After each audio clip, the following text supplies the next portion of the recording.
Mafia ने किया कांड तो हरियाणा में उठी योगी की मांग। कानून का राज कैसे आएगा, यूपी से बुलडोजर कैसे जाएगा। डीएसपी की जान लेने वाला माफिया यूपी बॉर्डर में नहीं आएगा। नौकरी वफादार भी थे, परचोल भी थे, बहुत ईमानदार ढंग से काम करते थे। देश में कहीं भी अपराध हो, अपराधियों को सजा देने का स्टाइल योगी का होता है। डीएसपी सुरेंद्र सिंह की ईमानदारी की कहानी सुनकर आप देश के ऐसे जवान पर गर्व करेंगे। कहते हैं ईमानदारी जब तक जूता पहनता है तब तक झूठ आधी दूरी तय कर लेता है। डीएसपी सुरेंद्र सिंह की हालत कुछ वैसी ही हुई जैसे कानपुर वाले विकास दुबे ने डीएसपी देवेंद्र कुमार मिश्रा का हाल किया था। हरियाणा के वरिष्ठ पत्रकार अनुज नरवाल की मांग है कि हरियाणा को भी योगी चाहिए ताकि माफियाओं की पैंट उतारी जा सके। हरियाणा में आज भी वो इलाके हैं जहां माफियाओं की धमक कुछ वैसी है जैसे कभी यूपी में हुआ करती थी। आपको एक खबर सुनाएं, उससे पहले कुछ जरूरी बात समझ लीजिए।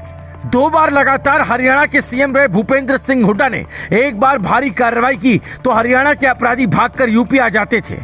जबकि योगी यूपी के सीएम बने तो आधे अपराधी या तो जेल में या फिर हरियाणा में चले गए। इसका नतीजा ये है कि जो विकास तेजी से गुरुग्राम में हो रहा था वो नोएडा और ग्रेटर नोएडा में शिफ्ट हो गया।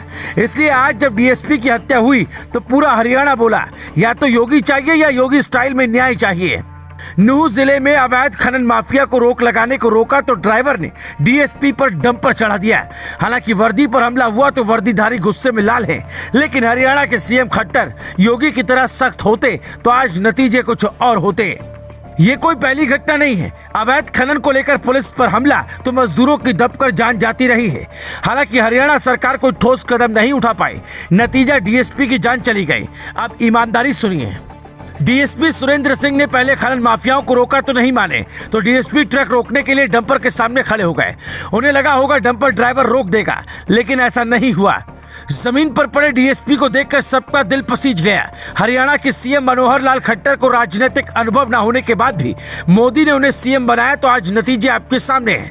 हरियाणा में योगी की मांग क्यों हो रही है, ये सच जानकर भी आप चौंक जाएंगे। राज्यसभा सांसद दीपेंद्र हुड्डा ने एक बड़ा खुलासा किया। जिस माफिया का ट्रक था वो काफी पावरफुल है, ठीक विकास दुबे की तरह। हरियाणा के माफिया का कनेक्शन भी सत्ता और राजनेताओं से है।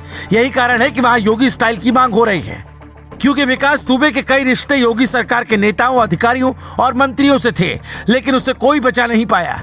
175 घंटे में योगी ने न्याय कर दिया था। ऐसा इसलिए क्योंकि योगी का स्टाइल खट्टर से एकदम अलग है।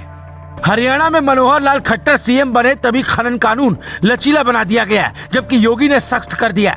हरियाणा खनन का काम तेजी से चल रहा है। खनन की शुरुआत होते माफिया हावी हो गए। यूपी में हिम्मत नहीं। आज ऐसा हाल है कि हरियाणा के यमुनानगर के यमुना नदी की लहर की दिशा ही खनन माफियाओं ने बदल दी है। जुलाई 2021 तक यूपी में 3,371 खनन माफिया चिन्हित किए गए। 19,121 मुकदमे दर्ज, 2,281 की गिरफ्तारी हुई।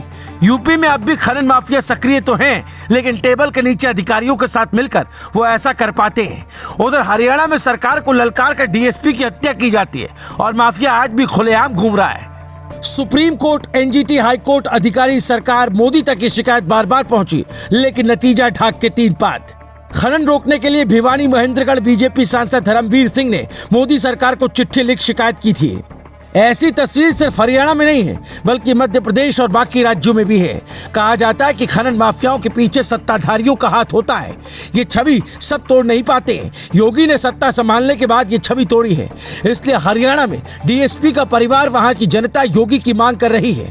योगी आदित्यनाथ एक बार पूजा में बैठे तो पंडित जी को देने के लिए दक्षिणा दूसरे से लेनी पड़ी, जबकि अखिलेश यादव सरकार में कई IAS का नाम खनन माफिया के साथ जुड़ा और जांच अखिलेश यादव तक पहुंची। इसलिए कहा जाता है कि अगर सूबे का मुखिया खुद ईमानदार होगा तो आधा ही सही सिस्टम में ईमानदारी आ ही जाएगी। Bureau report, global Bharat TV.